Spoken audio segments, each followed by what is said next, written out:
incredible seeing Biffy Clyro all dancing to Little Mix and Black Magic. Got it,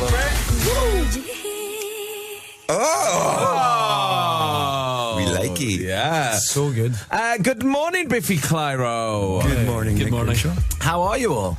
Really well. Great. Yeah. I feel like you feel mischievous this morning. What's happening? Have you got the day off or something? No, the exact opposite of that, actually. But yeah, we're running on weird adrenaline. It's passport time, as we call it, which is normally we get up in the middle of the night to cross borders. So this feels like passport time right now. Passport time. Yeah. Hey, what did you do last night? Did you go out?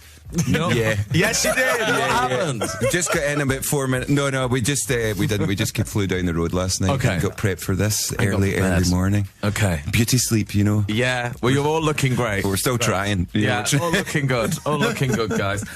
So many people want to say hello to you this morning that whenever we mention you're going to be on the show, we're sort of almost harassed by questions and stuff. So we're going to have to get into those in a second. And one of the things that has caused that harassment was, I don't know if you saw the image that the BBC has been using to promote the fact that you guys were going to be on the show today. No. You've not seen this? Have you stitched this up? No, not really. No. So we have Okay. Well, maybe. Let's see. But we have years and years on the show. They're going to be on after 9 o'clock this morning. You guys were on, and I was like, oh my god, it's going to be such a full room. And I was thinking yesterday there's going to be like 7 people on air. So that led me to thinking about S Club 7. and then someone made us this. Duncan made us this. Just to see what it could look like. That is a band and a half. If years and years are up for it, we are up for it. So it's years and years, Biffy Clyro and me as S Club 7. It is the super group to end all super groups. Oh my. Isn't it? It really, really is. Some things you just can't unsee. I know. So we tweeted it. I really enjoy Simon as Tina. Yeah, I know. It's really good. Yeah. What was I always Tina? liked Tina. I always liked Tina. We liked Tina. Tina was quite low key, wasn't Yeah, she? she was. She did her own thing, man. Yeah, she was. She was very indie Tina, I feel, wasn't she? She was like, sure, I'm here to get paid, but I'm not really into this. Yeah, absolutely. I'd rather be elsewhere. Yeah, that was Tina's attitude. Yeah, but anyway, and we've got to talk about Reading and Leeds because the majority of the texts are people just saying how, you know, it was a life-changing gig and it was an incredible gig. How was Reading and Leeds for you guys? Because this was, of course, a big old gig. Yeah, it was a life-changing gig, an incredible gig. No, it was phenomenal. You know, I think it's hard not to be affected when you kind of stand on a stage like that and look out and see that amount of people. And we had a couple of pure Live Aid moments where everyone had their hands going in the same direction, which I don't think happens anymore these days. No. People can't coordinate. So we were very impressed with the coordination of the crowd. Congratulations. Which one was it first? Was it Reading or Leeds did you do first? We did Leeds first. Did Leeds first. And then when you're going to Reading, does Leeds feel like really nervous and then Reading you're like, oh, it's fine, it's going to be the same as the other night? Or do they both feel like two very scary, very separate gigs? Yeah, Yes. They're very... Sorry, Ben. Yeah, that one there, both separate, both scary. But you feel a little less nervous for the second one, I reckon. Tiny bit. How is it when you get to headline a festival? Because when you're working your way up like you guys have, I imagine at the start of doing festivals, you're getting there in like a Ford Transit van, go and get your own lunch. It's a little bit, if we're honest, it's probably a bit annoying and a bit exhausting because you've got to go to work tomorrow and you're working in a shop or something, then you want to be in the band. True. When you get to headlining and you're headlining festivals like as big as Reading and Leeds, how is life like backstage? Do you have your own, like, because I witnessed it once when I went to Download to see Black Sabbath, and I saw what life is like for the Osbournes backstage at a festival. Is it like that for you? Yeah, we live our lives very similarly to the Osbournes. Yeah, but I You mean... do actually, Sharon. But like, what's it like backstage? Do you have a big rider? Do you have like assistants there? Do you have your own dressing rooms? Yeah, we have different rooms. It's quite wonderful now. We used to, when we went to festivals, you would look into the kind of areas where the headliners were and you're like, I wonder what happens in there. I bet it's really debauched and all that. And really it's just lots of smelly roadies hanging around getting 10 minutes sleep. But we had our own dining room. We had a nice dinner together before. And what did you eat before a gig like that? What did we have? Spaghetti bolognese. Oh, a classic. How exciting, classic. A classic. Yeah, it wasn't time for a biryani. Not a couple of hours before the show. But yeah, it was great. We had all our friends and family, and I guess the main thing is you just focus entirely on the show. You're not really distracted by anything, so the smallest things become really annoying. Like, where's the Gatorade, man? You're like, I'm losing it. Again, very Sharon of you. Yeah, probably. Very Sharon of you. Because when it gets to those, when you think it was, before you go into those like areas where the headliners hang out, because they have like their own area. You guys have your own spot. Like, you do think it's going to be crazy. I guess it can't be crazy because the whole brand of Reading and Leeds are hoping that you do a great show, so you have to be more focused than ever. Yeah, definitely.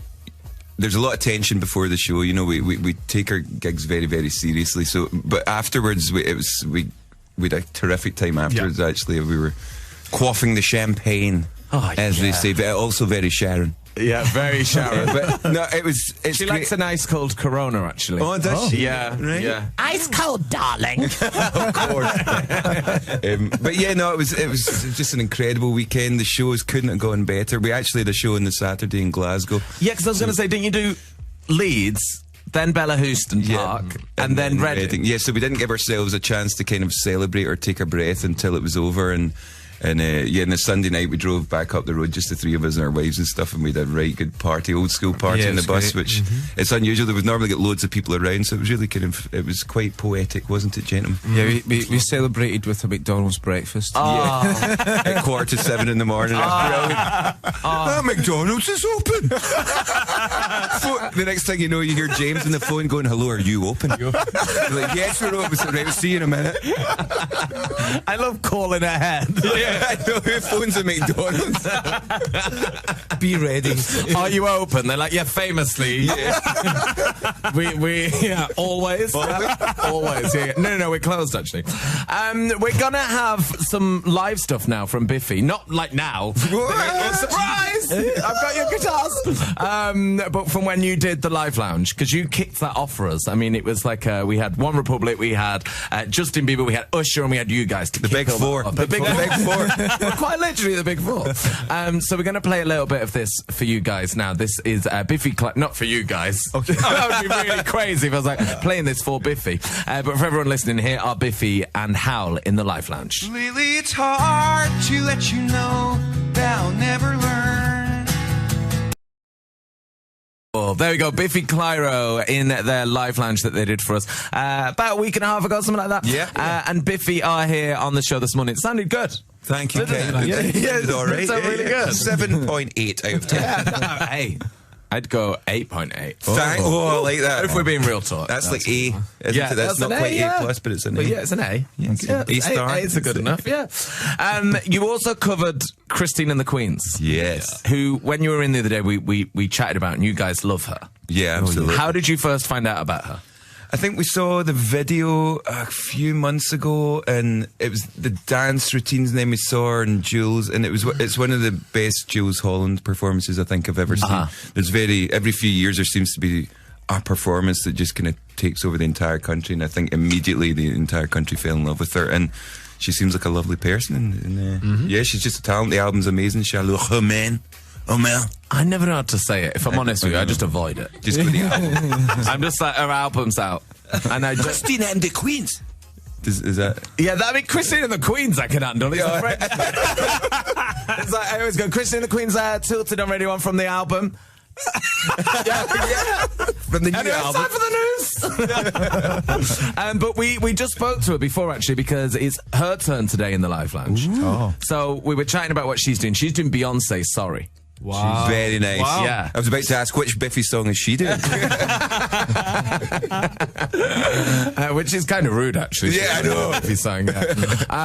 But so she's doing Beyonce, Sorry. But I said to her, I asked her what did you think of Biffy's cover of Tilted? I'm always on my Twitter, reading my feed, and I saw, the video pop up, and I started to watch it, and I was like, oh, so they covered Tilted. Are they going to do the French rap, or are they just going to, translate it?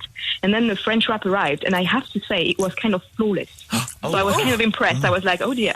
Oh, wow. Their French is better than mine. Yeah. They're They better. kind of really, they did it well. I mean, I was really impressed. So in behalf of all the French people, I have to say that the French is really flawless. It's like, the accent is really good. Yeah. Oh, wow. Well, congratulations on Biffy Clyro from Scotland being more French than you from France. Yes. Amazing. Amazing stuff. They can start a career in Paris now. I think people are waiting for them. The Biffy Clyro French album. That is on its way, ladies and gentlemen, on its way. It's on the way, and it is called Laurent. Bless you. Something like that. Yeah, that's amazing. That's wonderful. Thank you, Christine, for your kind words. Isn't that an amazing... I mean, that could not be more of a better review, could it? No, that's could not. really buzzing. The only downside being that I thought we had a career in Paris. If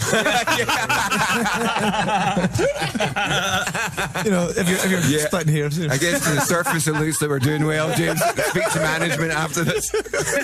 Christine really knows. It ain't happening. It's not happening. It's not happening. It's not happening. It's official. Well, make sure you listen to her in the live lunch later on, everybody, because she's going to be good. And then maybe we get you to review us. Yeah.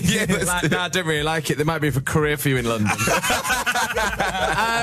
Karen's been on. Hello, Karen. He says, I was at the Bella Houston Park and you kept playing songs at the end. It was like you didn't want to come off the stage. It was incredible. When you perform, do you sometimes get so caught up in the music and atmosphere that you actually don't want to stop? Or is it quite exhausting a live show where you're like, oh my God, how long left? There's the really special ones you feel as though you could play forever. I mean, quite often that's actually the phrase we'll use. We're like, don't want to stop. But yeah, that felt like one of those gigs. That whole weekend did actually.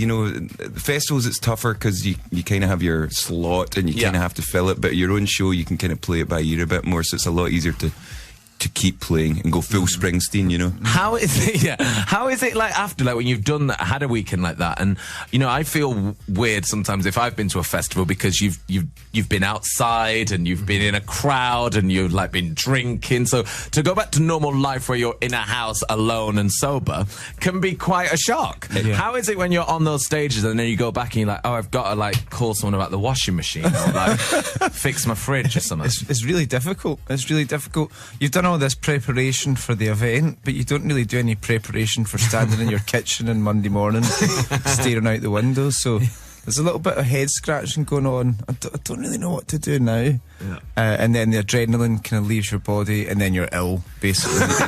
But you said you found yourself staring at the trees for about 11 minutes. I just caught myself staring at the neighbour's trees and I was like, what are you doing? What's back down to earth? Yeah, I think I had a short circuit in my brain. I like that you've got each other though, because I reckon if you were like solo artist, if it was only you experiencing that, and then you couldn't call anyone and be like, hey, that was weird, wasn't it? Yeah. Like, I guess that's where you can go. I think that's why you start shaving your head and attacking your boyfriend's car with a golf club. Like I think that could happen where you're like, what is happening? What's that? What actually is happening? We're going to get you guys to stick around because there's so many texts and so much love coming in. We're going to get rid of you, R8, but if you can stick around, is that right? We'd love to, thank you. Great work. Your sunshine, your sunshine.